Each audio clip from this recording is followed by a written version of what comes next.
देखिए, आप लोगों को एक बहुत बड़ी दिक्कत होती है कि राजस्थान में कौन सी नदी का उद्गम कहाँ से होता है। और विशेषकर वहां आप लोगों को कुछ सवाल पूछे जाते हैं मध्य प्रदेश से निकलने वाली चंबल नदियों के उदाहरण देके, है ना। अब देखिए साहब, आप लोगों को मजा आएगा कि बहुत ट्रिक से कैसे पढ़ते हैं मैं आपको बताता हूं। आप कहेंगे सर वाकई गुरुजी मजा आ गया। हमारे इस तरीके से यहां से एक नदी है जो इस तरीके से चलती है।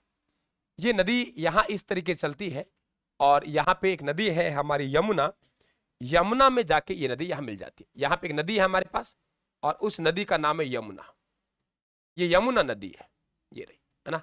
ये यमुना नदी है और यमुना नदी में जाके ये नदी मिल जाएगी। ठीक है। अब बेटा इसका नाम है चंबल। अब देखो याद कैसे करते हैं। चंबल को तो आप जानते हो। अब चंबल की सहायक नदियां उनकी मैं बात करूं तो उद्गम स्थल बाई ट्रिक्स हम याद करेंगे। ट्रिक्स क्या कहेंगे आप लोग? आप तो कुछ अलग ही कहेंगे उन्हें।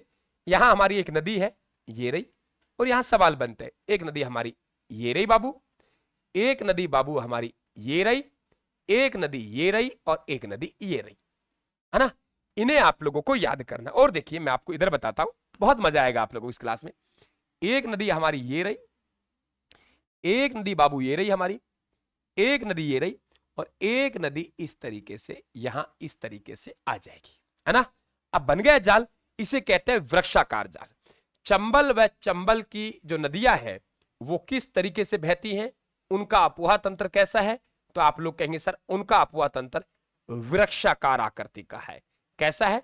वृक्षाकार आकृति का इनका अपुहा तंत्र है। अब आपको देखो, ये नदी चंबल है। ये सभी नदियों का उद्गम मध्य प्रदेश से होता है।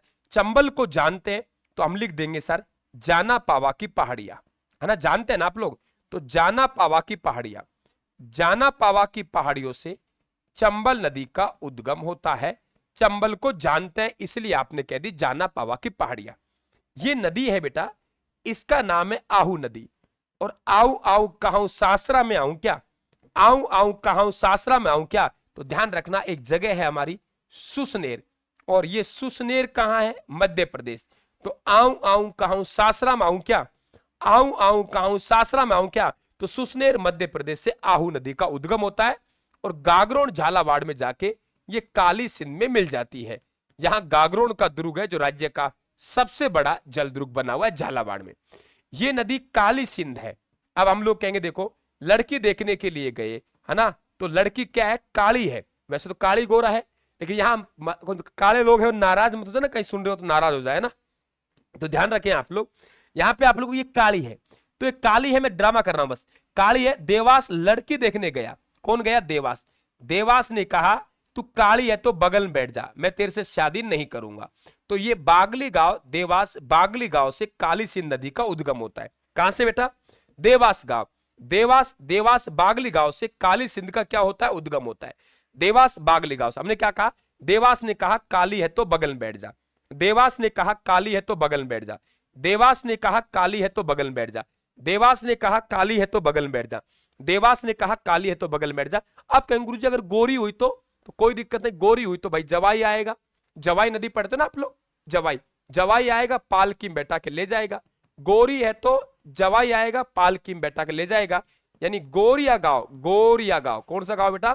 गोरिया गांव, गोरिया गांव, गोरिया गांव पाली से जवाई नदी का उद्गम होता है। तो गोरी है तो जवाई ले जाएगा पालकी में बिठा के, और काली है तो क्या कह रहे? बगल में बैठ जा। ये नदी हमारी परवन नदी है, और परवन नदी है ये परवन नदी। परवन नदी हम कहेंगे गुरुजी माल खाने वाले लोग परवाह नहीं करते, माल खाने वाले लोग परवाह नहीं करते। इसका मतलब इस नदी का उद्गम है मालवा का पठार। माल परवा मतलब परवन, तो मालवा का पठार, मालवा के पठार मध्य प्रदेश से जो नदी निकलती है उसे हम लोग परवन नदी कहते हैं, है ना। मालवा के पठार मध्य प्रदेश नदी निकलती है उसे परवन नदी कहते हैं। तो माल खाने वाले लोग परवाह नहीं करते। ये नदी बेटा पार्वती है ना, पार्वती, और पार्वती का विवाह हुआ तो सिर पे सेरा बांधा था। सेरा का मतलब सियोरा गांव, सेरा का मतलब कौन सा बेटा? सियोरा गांव, सेरा गांव, सियोरा गांव, सियोरा गांव मध्य प्रदेश से इस नदी का उद्गम होता है ना। और पार्वती की एक सहायक नदी है जिसका नाम है कूल, और ये आपकी कुन्नू नदी है जो 2 बार मध्य प्रदेश से राजस्थान प्रवेश करती है, क्योंकि राजस्थान की जो आकृति है वो इस दिशा की इस प्रकार से है। यहां देखेंगे आप लोग, तो एक बार तो यहां से इधर है ऐसे, तो यहां से इस तरीके से ऐसे करती है। एक बार यहां से प्रवेश किया फिर वापिस मध्य प्रदेश से, फिर राजस्थान में। तो कुन्नू, कुन्नू नदी का उद्गम होता है गुन्ना से, है ना। तो आपके याद हो गए। आऊं आऊं सास, चंबल को जानते, जाना पावा की पहाड़ियां, आऊं आऊं क्या सासरा में आऊं क्या। देवास ने कहा कालिए तो बगल में बैठ जा, माल खाने वाले लोग परवाह नहीं करते। और यहां देखेंगे आप लोग, पार्वती का विवाह हुआ तो घर पे सिर पर सेरा बांधा। यहां नदी है बेटा, ये मांगली नदी है। कौन सी है, माफी चाहूं, कुराल नदी है।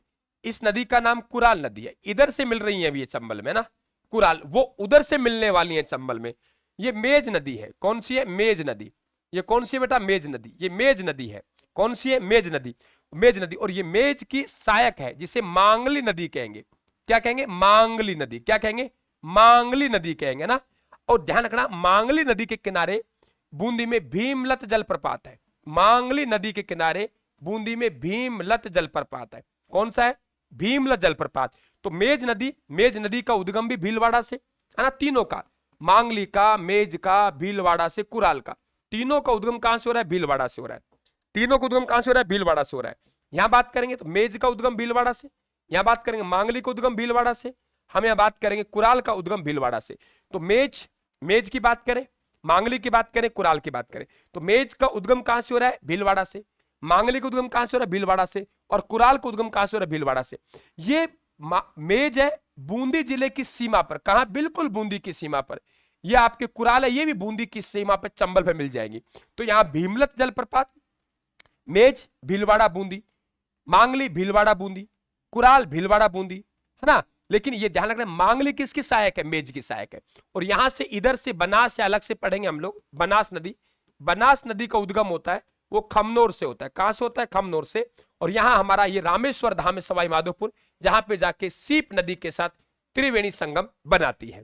और यहां हमारे एक नदी और आ जाएगी बेटा, उस नदी यहां पे आप लोगों की वो है बामनी नदी। कौन सी है, बामनी। बामनी नदी का जो उद्गम हुआ है वो हरिपुरा गांव चित्तौड़ से हुआ है। हरिपुरा गांव, कौन सा गांव बेटा, हरिपुरा गांव।